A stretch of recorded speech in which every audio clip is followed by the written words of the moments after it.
What if the most profound lesson about success isn't from a modern book, but from 3 short lines? A chapter from the Quran, revealed over 14 centuries ago, that holds a timeless secret. Why do we always feel like we are running out of time? We rush through our days from sunrise to sunset, always busy. Constantly working, but at the end of the day, do we feel truly successful? Or do we just feel this deep, nagging sense that we are in loss? It begins with one of the most powerful and unusual oaths God ever stated. God swears by time itself, by Al-Asr, by time. And then He gives a diagnosis that should shake every single one of us to our core. Indeed, mankind is in loss, a complete and total state of loss. Think about that. Not some people are in loss. Not you might be in loss. Mankind is in loss. It's the default state, like a house that naturally falls into ruin if no one takes care of it. The great scholar Imam al-Shafi'i said that if people truly pondered this surah, it would be sufficient for them. Sufficient, because it's not just a warning, it's the complete blueprint for how to avoid this loss. A terrifying diagnosis for all of humanity. But is there any way to escape this loss? Immediately after the warning, God provides the solution, starting with the word accept. This is the divine roadmap for true success, a list of 4 essential qualities that save us. The very first and most foundational is those who have true faith. But what is this faith? Is it just a word? Is it just something we inherit from our parents? No, this faith is a deep, intellectual, and spiritual conviction born from observing the world. It's the anchor that stops your heart from drifting in the chaos and confusion of life.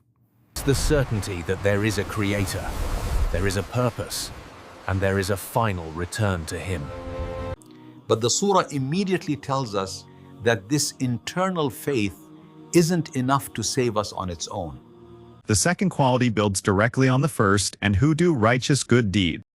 Because true faith can't just remain hidden inside, it must be translated into real-world action. Every good deed, from a simple, kind word to helping those in need, becomes the proof of that faith. Notice the Quran says righteous deeds in the plural. It's not one single act. It's a lifetime of small, consistent actions. Honesty in your trade, kindness to your family. It's about your entire interaction with the world. Faith is the root, and these deeds are the fruit. The roots are hidden, but the fruit is what feeds people and proves that the tree is alive and healthy. So we have personal faith and we have personal actions. That should be enough, right? The surah tells us, no, personal salvation is incomplete. We are a community. The next 2 conditions move us from our personal lives to our social responsibility.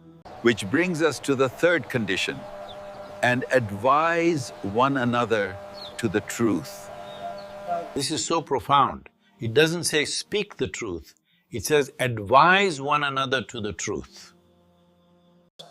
This implies that truth isn't a weapon to beat people with. It's a precious resource to be shared. It means we have a duty to gently remind our friends and family of what is right.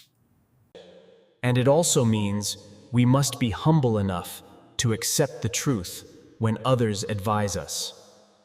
But let's be honest, speaking the truth in a world that doesn't want to hear it, that's never easy. You will face resistance. You will be criticized. People will push back. It will be hard. And that is precisely why God immediately follows it with the final, all-important condition. And advise one another to patience, to as-sab. The surah mentions patience after mentioning truth, and that is not an accident.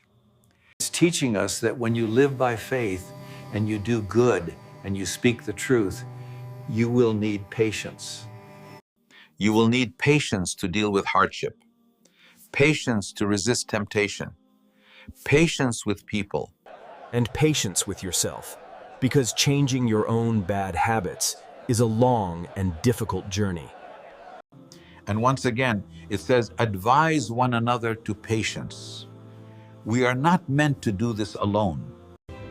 We have to be a source of strength for each other, reminding our brothers and sisters to stay firm. So this is the formula. This is the way to escape the loss that time guarantees.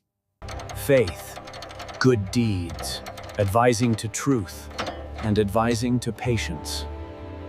It's a complete program for life. It covers our internal state, our righteous actions, and our entire community. This is the path to turn time from our enemy into the very field where we plant our legacy. So the question Surah Al-Asr leaves us with is not how much time do we have, But what are we doing with the time that is being given to us? We rush through our days from sunrise to sunset, always busy,